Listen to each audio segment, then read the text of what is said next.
आपल्याला त्रिकोणांची संख्या मोजायची आहे.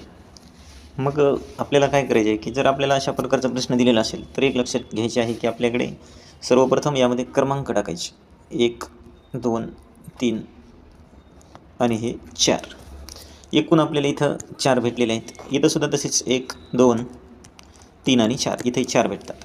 मग काय करायचे हे 4 गुणिले 2 4 ची डबल 8. परत इथे 4 गुणिले 2 हे किती झाले 8. मग हे 8 अधिक 8 किती झाले 16. आणि अजून आपल्याकडे काय होईल की हा एक आणि हा एक या दोन पॉईंटपासून आपल्याला दोन त्रिकोण तयार होतात. यामध्ये परत दोन याच्यामध्ये ॲड करायचे म्हणजे 16 आणि 2 18. तर आपल्याला 18 त्रिकोण इथे मिळतात. पर्याय क्रमांक 4. अशाच प्रकारचा आपण पुढील प्रश्न पाहू. तर इथे आपल्याला दिलेलं आहे. तर आता एक आपल्याला मागे लक्षात आलेलं आहे की जर समजा एक चौकोन असेल तर त्यासाठी आपल्याला 8 भेटतात. दुसऱ्यासाठी परत 8, तिसऱ्यासाठी परत 8. हे झाले 8 8 8 8 त्रिक 24. त्यानंतर हा एक पॉईंट, हा एक पॉईंट, हा एक पॉईंट आणि हा एक पॉईंट 1 2 3 4 याच्यामध्ये अधिक 4 करा. 24 आणि 4 किती झाले 28. आपलं 28 उत्तर आहे. पर्याय क्रमांक 2. अशा प्रकारे त्रिकोणांची संख्या मोजणे हे आपल्याला सोडवता येतं.